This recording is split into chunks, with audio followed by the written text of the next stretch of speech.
Hi, guys, and welcome to another episode of Objectivist Girl. Objectivist Girl is back, and we're having a lot of fun with it. I've gotten to interview some really awesome people today, like Nick Gillespie, and I hopefully will have a very surprise interview for you tomorrow. But there is someone that I wanted to bring back on because I had more questions, and the interview was kind of crappy because of the reception there.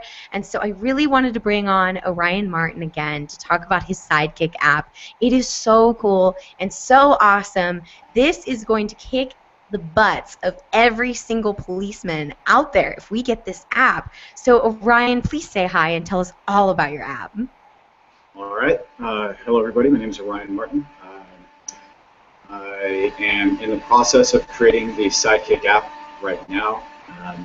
It's basically an app which can perform at its core two main functions. One is to stream audio and video from your smartphone to multiple secure servers, and then it can also initiate a video call so that within a few seconds of activating it, you will have an attorney that you will be seeing and speaking to on your phone, and then you can just hold your phone and let your attorney do the talking. And there are a lot more features than that, and inevitably there are so many questions that pop up, and I'd be happy to answer those, but I'm not sure how long you want to go into the app.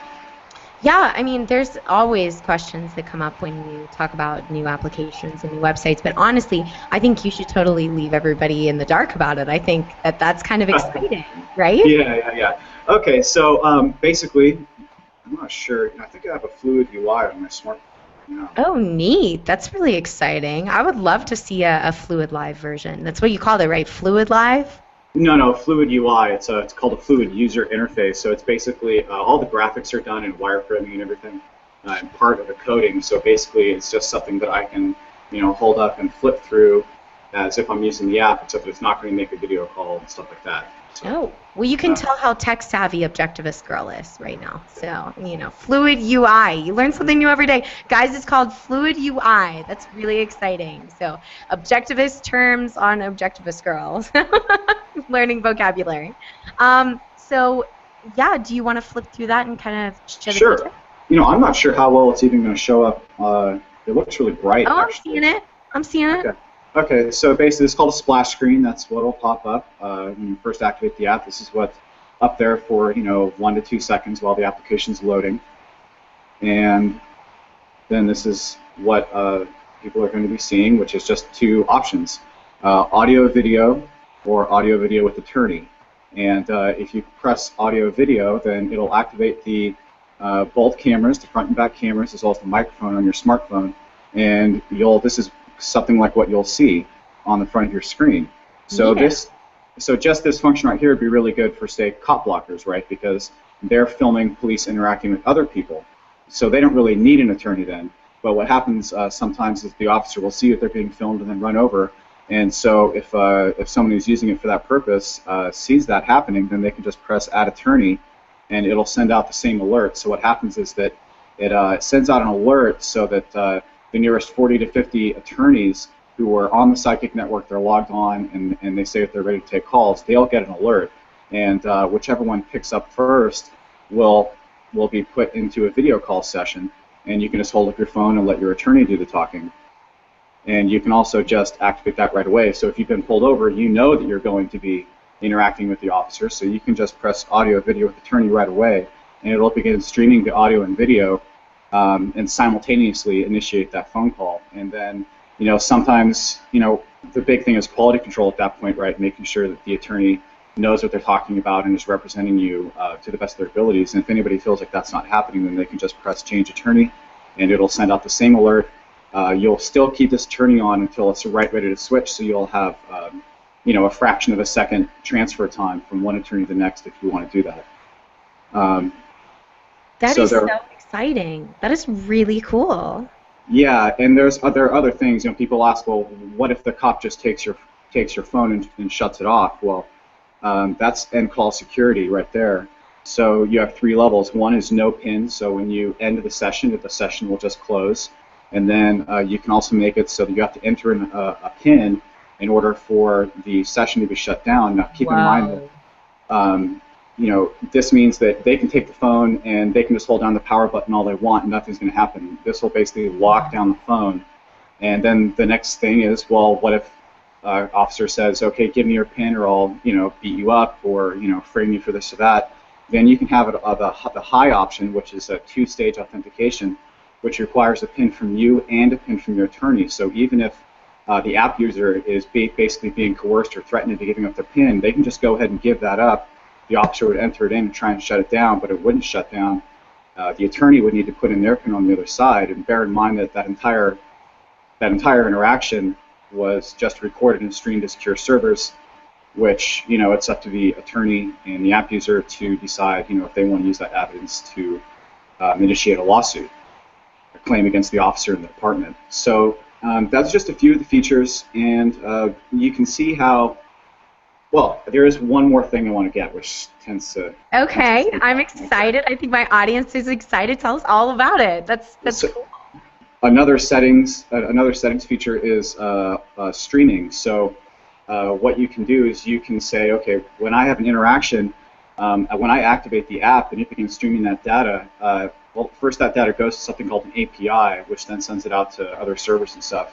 If you click link yes here, then that data stream will also be sent to the Sidekick website, so that anybody who wants to can go to the website and see videos constantly popping up. And each one of them will be a live interaction. It'll show you where it's happening, how long it's been going on, and because if you get there late, like after it's already popped up, and you'll be able to comment on it and send it out to social networks. So it's basically, it'll provide for the opportunity for live viral videos where it's an interaction between an attorney and an officer. At a traffic stop, or maybe even stop on the sidewalk, or it could be CPS agents showing up at someone's house to take their children, right? You can use the app for anything like that. Wow, so, you may inspire the next YouTube channel, just people like getting in trouble with the cops, and every day they're posting new videos about dealing with the cops with this new Sidekick app. Right, well, I mean, it does a couple things, because well, let's take an attorney's daily life. If they're using this to build their client base, they might take 20 calls, and out of those 20 calls, the majority might be something really simple, like somebody was pulled over at night because they didn't have their license plate light on, right? Maybe that light went out, or something like that, right? Then the attorney, most likely there won't be anything claim-worthy from that interaction. There might be, but most likely not. And just the officer's presence via the phone will help keep the situation from escalating, right? Yes. Right. So there's that, and then in the instance where the attorney takes a call and it's a situation that's more fraught with right violations, like somebody being pulled over at 2 in the morning, and maybe it's like a DUI stop.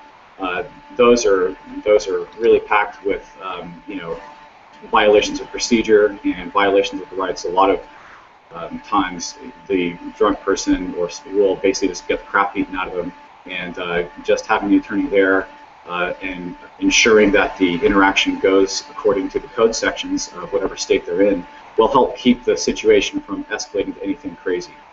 So that's how it deals with the police state on an individual level. That's how it'll help the person, when they get pulled over. But that's really just one part of it. The other part of it is how it deals with the police state on a much larger level. So the example I like to give, because it's been so widely reported, is that of Maywood, California. So in early June of 2010, the Maywood City Council received a cancellation notice from their insurance carrier, and the primary reason that the insurance carrier gave was the number of lawsuits that had been filed against the police department. So since the city needs insurance to operate, I mean, it would simply be too expensive to deal with claims on their own without having an insurance carrier cover it. They went around and to a bunch of other insurance carriers to try and get insurance, because they only had a month to get insurance. And what happened is that each time the insurance carrier would take one look at the number of claims and say, we're not going to insure you. Right? There's really no amount that you could pay that would make us take this risk of covering you with all these claims against your police department. So ultimately got to the point where one of the council members, Felipe Aguera, was interviewed by the LA Times, and he said, nobody will insure us, not as long as we have the police department. So in order for them to keep their jobs and basically keep their city government, they did the only thing they could, which was fire the entire 60-member police department 30 days later. And the thing is that this is not an isolated incident. It's happened several times just within the last couple of years across the country, and it's happened at larger police departments like Maywood, California. It happened in Ohio. It was New Miami or Lincoln Heights, and they only had 2 officers, but they had 2 lawsuits, one against each officer. One officer had beaten an old man, and another officer had taken someone's phone and said, "You can't record me." So both of those people filed lawsuits against each officer. They were both settled, and then the insurance carrier dropped that suit, so they had to fire both officers. So it works on a small scale, it works on a large scale, and basically what Sidekick is designed to do is ensure that the evidence of rights violations is securely stored, which is basically the basis of a lawsuit, and then it also provides a steady flow of attorneys to prosecute these lawsuits. So it's basically mass-producing Maywood, California is the overall goal of Sidekick, so that it's basically be proportionate to the average number of times that members of a police department will violate people's rights, then the faster that their lawsuits will accumulate if enough people in a given jurisdiction are using the app. So that's the overall goal. And then what do you do when the police department is actually fired? Well, in Maywood, the city council just contracted out services to the LA County Sheriff's Department. However, other cities around the country are starting to switch to private security, private policing, because it's not only cheaper, but the private police officers are far less likely to engage in any kind of aggression against the population that they're supposed to be protecting, because instead of having their paycheck guaranteed no matter what, it's the people themselves who are paying for this, and it's an entirely different mindset. So it's not about busting people for having some cannabis or going 5 miles an hour over the speed limit. Their stated goal in pretty much every town that has done this, whether it's initiated by the city council or by just the people in the community, as this has been happening in Detroit, the inevitable result is that crime drops, aggression against the public drops, and it actually costs less money than having a government-run police department. Interesting. Wow. I feel like I just got like the super exclusive of Sidekick. That's really exciting. So one of the reasons I wanted to have you on the show was not only just so that you can get the word about your app out there, because it is a great app and it is going to be something that saves a lot of people, saves a lot of people's lives. And I know people don't think it's that drastic or that serious, but when it's between you and a cage, I mean, your life in a cage, this app could save you from having to spend your entire life in a cage. So, I mean, it's a great innovation, a great invention, and I wanted to talk to you about basically, there's so much involved in your app, and you and I have kind of formed a friendship and talked a little bit about, what it takes to start a business, and it's so much. I mean, the amount of productivity that you have to have. I mean, how long have you been working on this app, and what's kept you going? What keeps you under that virtue of productivity? What keeps you driven? What keeps you productive? Because one of the biggest values, one of the biggest virtues of objectivism is productivity. And so I've been wanting to invite more entrepreneurs onto my show so that they can talk about the values and actually embodying them in their companies and doing it on a daily basis. So what keeps you productive? What keeps you going? Well, first, before I answer that question, I just want to state that I don't really view myself as an entrepreneur yet, because so humble.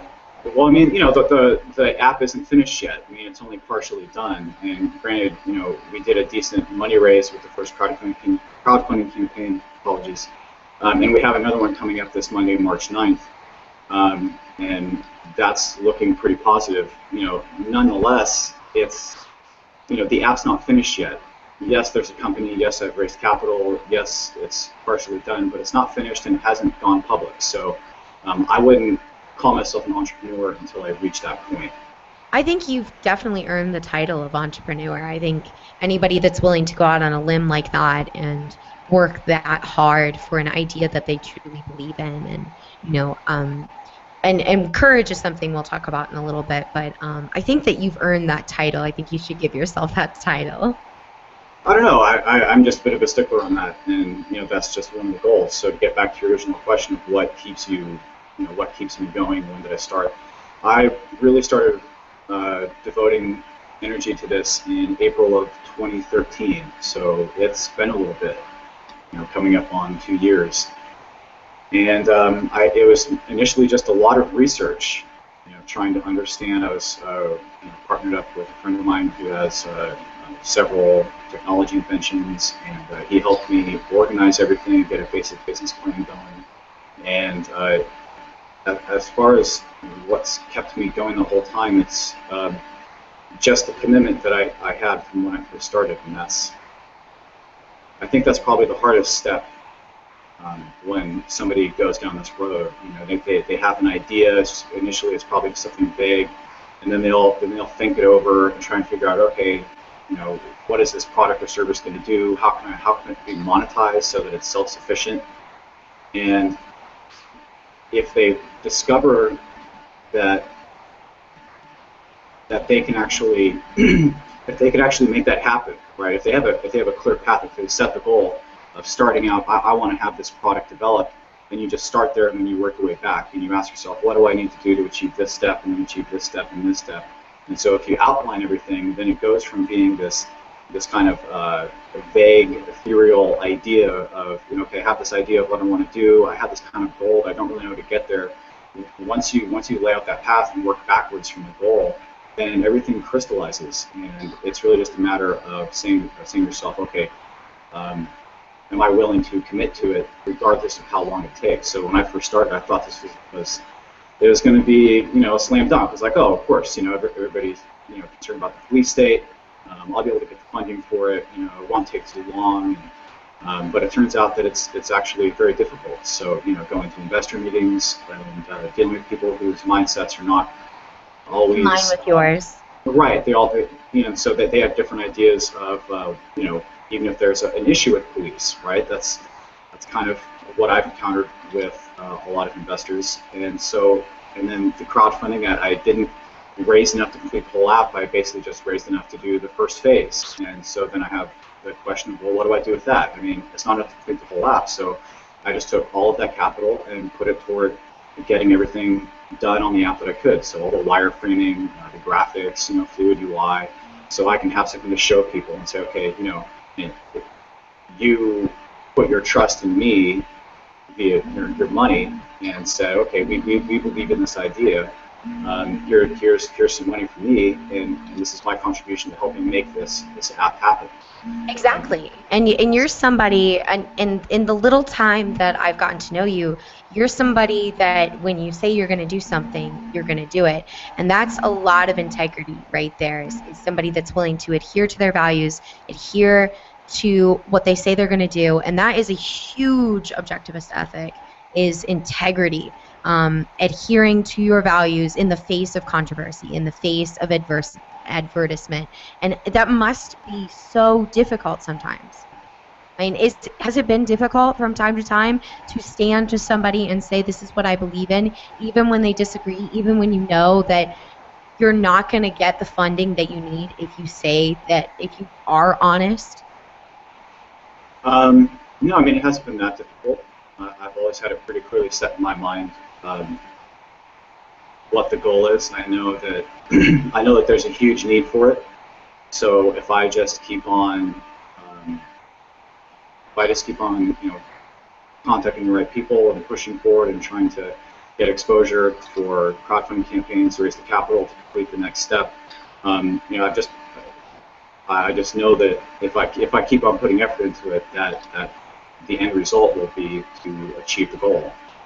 Spoken like a true man with integrity. Ever since I've met you, I've thought you've been somebody of incredible integrity. So one of the other things that I want to talk to you about is courage. So, I mean, it takes a large leap because what were you doing before you decided to start this app? Like, where were you working? Oh, I had basically jumped from job to job, so it was all kinds of different things. You know, the first, real job that I had in my 20s was working as a loan officer, and then I left that job. I didn't even work it very long at all, and I decided to go to school. So I was doing that for a little while, and then I just basically bounced from job to job, spending a lot of my time doing research. Basically, I had said, okay, what's more important to me? I think this is a decision that a lot of people have when they start waking up from whatever their conditioning or upbringing was to what they think is actually the reality of the world. And um, so Yeah. I'm one of those people who had said, okay, I want to know more, and so I kept on doing the research. So that's really what I mean. I basically the jobs were something to make it so that I keep on doing research. And even just that, it takes a lot of courage to want more than just the average individual. Because a lot of people spend their entire lives in a job that they absolutely can't stand. I know I've done it. I know that, it's something that I want to avoid. And, entrepreneurship is something that I've considered very highly. I do kind of consider my project with Objectivist Girl and Lauren Relper Productions as kind of a small entrepreneurship project. It's not bringing in any money, but technically that has nothing to do with entrepreneurship. So I think we actually talked about that. But anyway, the point is that it takes a lot of courage to do what you're doing. And that's why I always say that objectivism is a really valuable philosophy for anybody that wants to start a business and wants to run a business or even just work in one, because it really tells you the values that you have to have in order to keep a part of yourself and keep a part of not just a part of yourself but your whole self and become a self-actualized individual and adhere to your values and adhere to reality. And so not only will it help you run a better business, also it will help you self-actualize at the same time. So you're not stuck in a business where you feel like you're getting absolutely nothing out of it. So one of the other things I wanted to talk to you about is pride. Do you feel a sense of pride when you work on this project, when you stick to your values, when you examine reality and make good decisions based on reality, not based on your emotional whims or other things? 'Cause I'm sure that it would be really easy to give into emotions from time to time. So, do you feel a sense of pride in doing this? I think I'll feel a real sense of pride when the app's completed and it's free for download and the attorney network's set up and everything's functioning. As far as right now, I wouldn't say that I've really come far along enough in the process to feel any, major sense of pride. I mean, um, I would say I have a goal and I feel a sense of purpose. Purpose. That's good.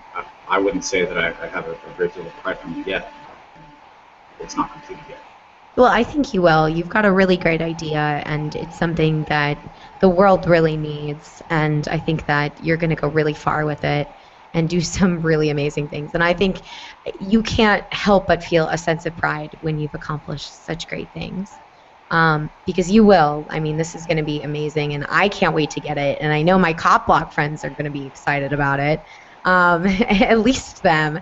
And I know the world will feel more safe when they feel like they have this tool. And so the last thing I wanted to talk to you about is decision making and rationality. So oftentimes when people make decisions, they don't think about what do I know and how do I know it.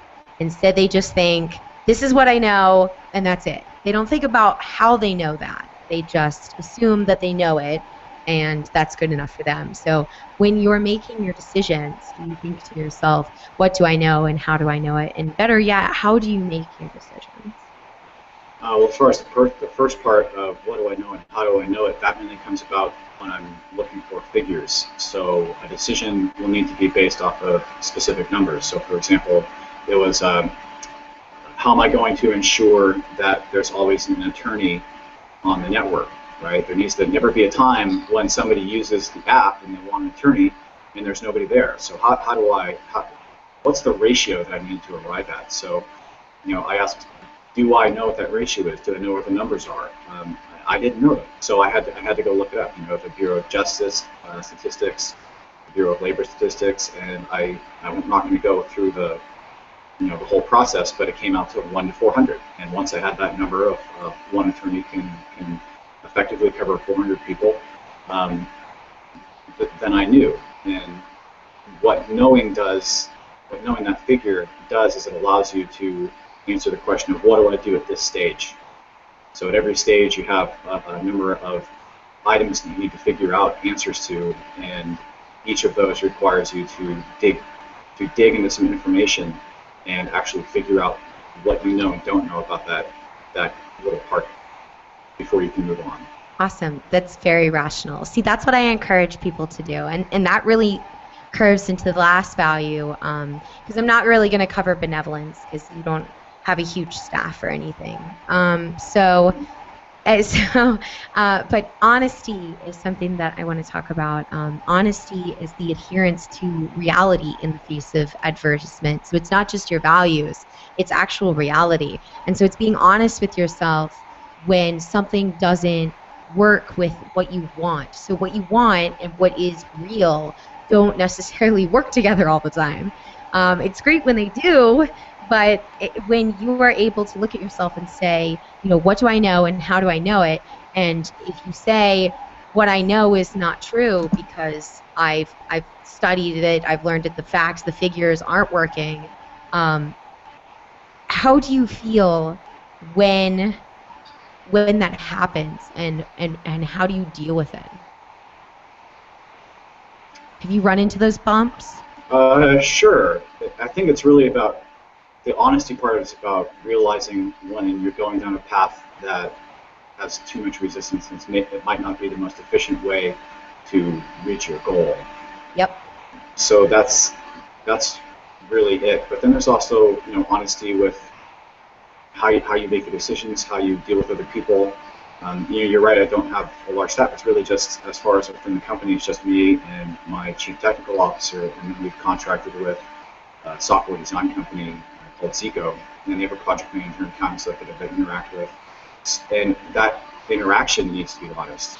So if I'm not certain about something, or if I have a question about something, or if I don't think that they're going about it the right way, it's really important to just be honest and say it, instead of holding back and saying I don't want to rock the boat or anything like that. And then once you just say it and you're honest about it, if you say it without any kind of anger or malignant feeling, and you're just it's clear that you're just being honest, then the reception is almost always good. And so I think honesty is really about, it also helps when you're doing the interpersonal decisions and how people are interacting with each other, because there's always going to be a team. It's almost never going to be just one person doing it all on their own. Yes, it's that recognition of the reality of the situation. It's bringing to them the understanding that this is reality and this is not working.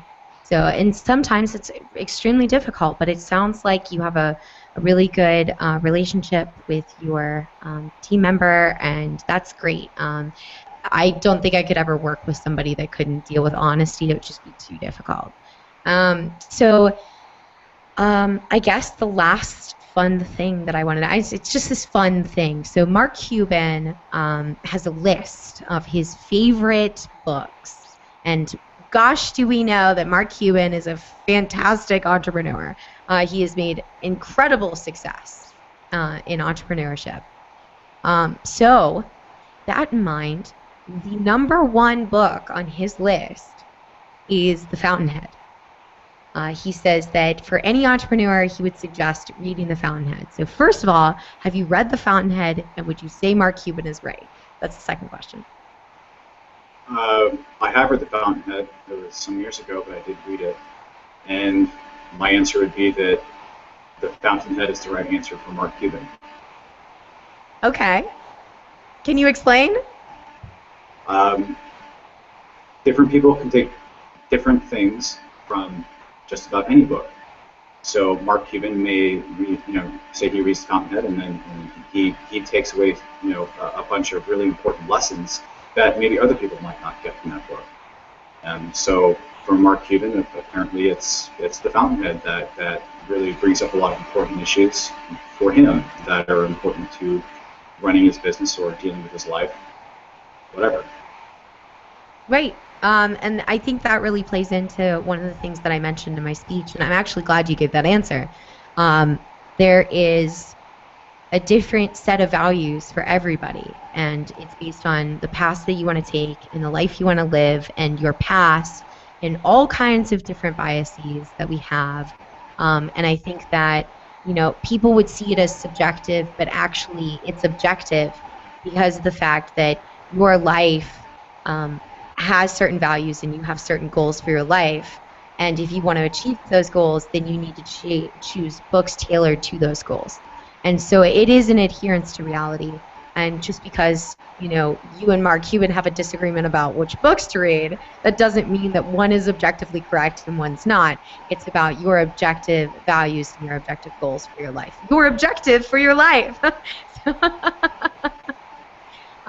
So I really enjoyed having you on. Guys, you really should get this app when it finally comes out. I am so excited.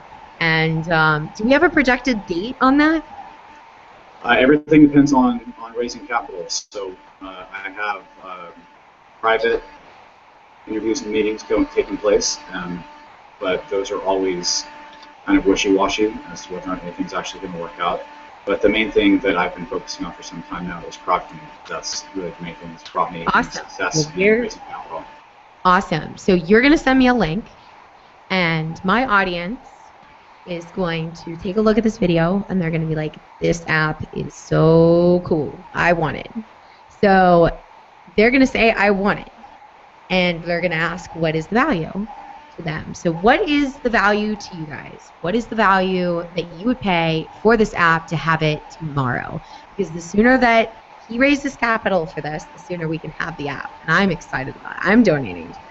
So you guys should definitely donate it to it. I'm going to put the link to the Kickstarter right below the video, and go on and donate to this, because this could save lives. This could, save your fortune someday, because you've got a buddy on your phone. You've got a sidekick, and everybody needs a sidekick. So, Orion, thank you so much for coming on. It's been an honor. I've gotten to interview you twice, and gosh, I actually learned a ton from you. You're incredibly smart. So you'll probably be seeing a lot more of Orion in the future. And yeah, is that it? Everything you wanted to say, or is there anywhere else they can find you? And everything? Sure. Yeah, the main thing I would say, well, there are several points. One is that there's no way that I can answer all the questions which inevitably pop up when people hear initially about the app. So people have all kinds of questions like, why would an attorney take my call for free? That's probably the most common, and I didn't even get into it in this interview. So I have a large FAQ, which I'll be putting up on my website, sidekickapp.com, tomorrow, and it'll also be on the Indiegogo page. And the Indiegogo page does not go live until it launches. So there will be a link that says crowdfunding on the Sidekick website, which on March 9th, Monday, when the campaign actually launches, that link will go live and will take you straight to the Indiegogo profile. And then also anybody who wants to contribute using Bitcoin can do so through the sidekickapp.com website. They go to contribute, they'll take them to the Bitcoin page. And I just want to point out that it's if people decide to put their money into it, just know that you're not just giving your money away, you're getting something back. Granted, it's a promised return in the future, but they're getting subscriptions based on the level of money that they put into it. Well, either way, I mean, even if they weren't, they wouldn't be giving their money away. It always, the faster that you raise the money, every dollar that you raise, the app comes out sooner. And it's a value judgment. Do you want to wait on the app, or do you want it tomorrow? Because I want it tomorrow. So I'm going to be donating. Well, thank you. Of course. It's a great idea, and I love great ideas. So anyway, is there anything else? Any other way we can find you? Sidekickapp.com? Right. Any other way? No, just Sidekick is already taken. So Sidekick app.com. And again, there will be an FAQ up tomorrow, but anybody who wants to can go there in the meantime, and they can see a really basic video which I put together, and then some of the app screens which I showed earlier on my phone, but they can actually see them on a rotating gallery, and go through some of the features, and hopefully if they have any more questions about how different aspects of the app are actually going to function, those will be answered in the FAQ. And if I don't answer their question in the FAQ, please contact me, send me your question, and I'll do my best to answer it. Isn't he wonderful, guys? So I guess that concludes this interview. So remember, guys, knowledge is not for all men, but for those who seek it. So keep seeking.